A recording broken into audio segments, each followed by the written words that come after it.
Think you're doing carnivore right? What if those eggs and cheese you added are the very thing keeping your autoimmune symptoms alive?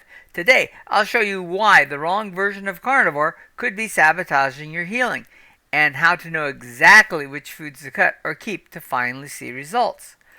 Hey everyone, my name's Marc Bates. I'm a metabolic health coach, and this is part of my question and answer series, Carnivore Diet Mistakes: Why Eggs and Dairy Could Be Blocking Your Autoimmune Healing.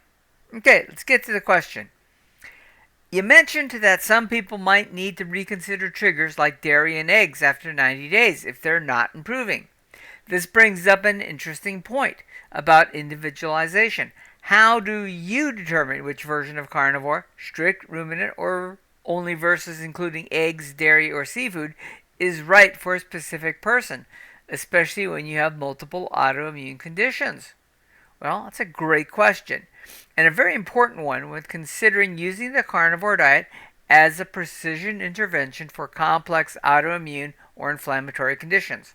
The key principle is this: start with the lowest inflammatory baseline, strictest form, and expand only if and when remission is achieved.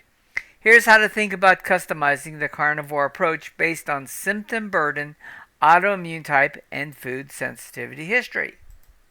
So let's get to it. So step 1, use the autoimmune load assessment.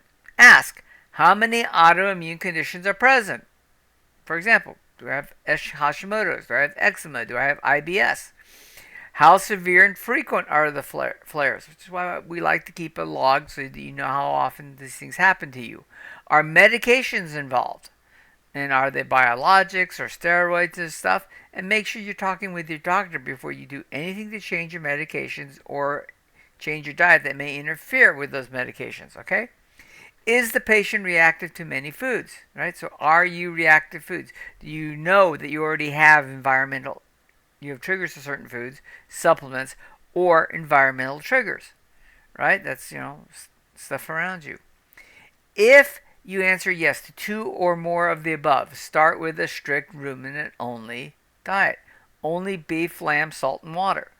Optional, beef fat, it's called suet, bone marrow, a slow intro of liver if you want to try that. Remove eggs, dairy, pork, chicken, and seafood, as these contain many different things that can trigger autoimmune symptoms. If symptoms are mild or in remission on meds, you can cautiously allow egg yolks. Do separate them from the whites because the whites tend to be the most reactive. Low lactose dairy, hard cheeses, heavy cream, and seafood. Sardines, oysters, and salmon are the best type if iodine and zinc is a concern. All right. Then choose your starting tier, step 2. And there are multiple tiers in carnivore. Tier 1 is beef, lamb, salt, water, strict ruminant. Okay, this is the strictest form of carnivore, and if you have multiple autoimmune conditions and histamine issues, this is the best one to go on. Tier 2 is everything in Tier 1 plus organs and bone broth, beef organs and bone broth. Once again, it's for people who have autoimmune and nutrient focus. Tier 3 is Tier 2 plus seafood, egg yolks, and ghee and butter. This is people who have mild autoimmunity and stable symptoms. Tier 4 is everything in Tier 3 plus full eggs, right? Cheese, occasional pork. This is if you're in maintenance or if this is a lifestyle phase change for you, okay? And then Tier 5 is Tier 4 plus selected plant foods if you want to try it and you're testing to see if they work for you. Once again, this would be post-remission and reintroduction only. So stay at each tier for at least 30 to 60 days before adding complexity. All right? Now, step 3, reintroduce with a test, pause, observe protocol. After 8 to 12 weeks of remission, right? So after you appear to be healed, reintroduce only one new food at a time. So for example, if the reintroduction food is egg yolks, strategy, try 1 to 2 egg yolks alone. Watch for fatigue, rash, joint flare, bowel changes, right? Ghee, which is clarified butter. Start with 1 teaspoon. Look for, once again, skin problems with the skin, sinuses, and bloating, which are common for anything that has to do with dairy issues.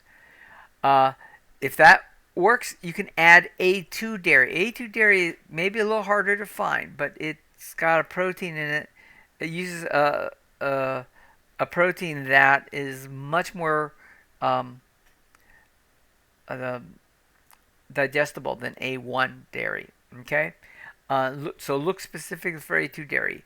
You can add raw cheese or heavy cream, and watch for, once again, things you find with dairy: phlegm, joint pain, cystic acne. Right? You can also try seafood. Try sardines, salmon, oysters. Look for histamine symptoms. That's itching, lightheadedness, right? Watery eyes, things like that. Okay?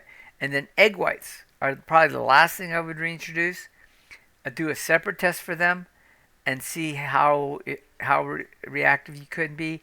Look for things like hives, gas, reflux flares, right? Once again, introduce new foods early in the day on an otherwise empty stomach so you can observe their full effects, right?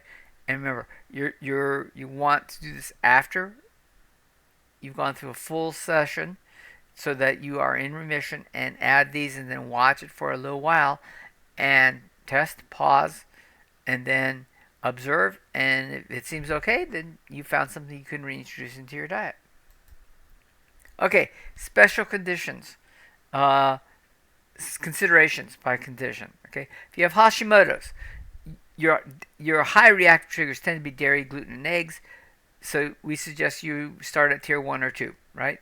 If you have psoriasis or eczema, eggs, dairy, and pork tend to be high reactive triggers. So once again, start at tier 1 or 2. RA or lupus, once again, really reactive triggers tend to be pork, nightshades, and egg whites. So once again, tier 1, strict reintro protocols. Okay. If you're IBD, Crohn's, UC, this is gut issues typically. High reactive triggers are dairy, eggs, and shellfish. Once again, tier 1. Maybe you can add some bone broth, which helps, but very strict. If you have histamine problems or mast cell, the things that will tend to react to them: aged cheese, pork, seafood, anything that comes in a can, right? Or has been left in the refrigerator for 1 or 2 days. They tend to have higher levels of histamine.